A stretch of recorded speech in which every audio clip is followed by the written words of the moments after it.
காடு வெட்டியார் வந்து பயப்பட மாட்டார். ஏன்னா, அவரு 2007, 2008, 9ல சிறைக்கு வந்தார். அப்போ நானும் சிறையில் இருந்தேன். அப்போ திமுக ஆட்சி. அப்போ கருணாநிதி அதை செய்கிறேன் இதை செய்கிறேன்னு ஒன்றும் செய்யலை. அதுதான் அவங்களுக்கு இடையில் அந்த முரண்பாடு. அப்போது அவரை பிடிச்சி தேசிய பாதுகாப்பு சட்டம் போட்டாங்க.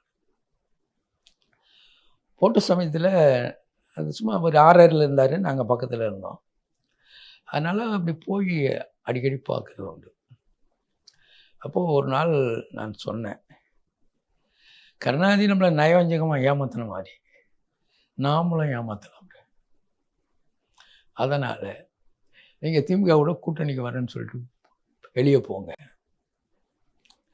தேர்தல் வர சமயத்தில் பேசிக்கலாம். அதை ஏன் இப்பயே வந்து அதை ஒரு நிபந்தனையாக வச்சுக்கிட்டு அது முடியாதுன்னு சொல்லிக்கிட்டு எதுக்கு சிறையில் கிடைக்கிறீங்க அப்படின்னு சொன்னாங்க.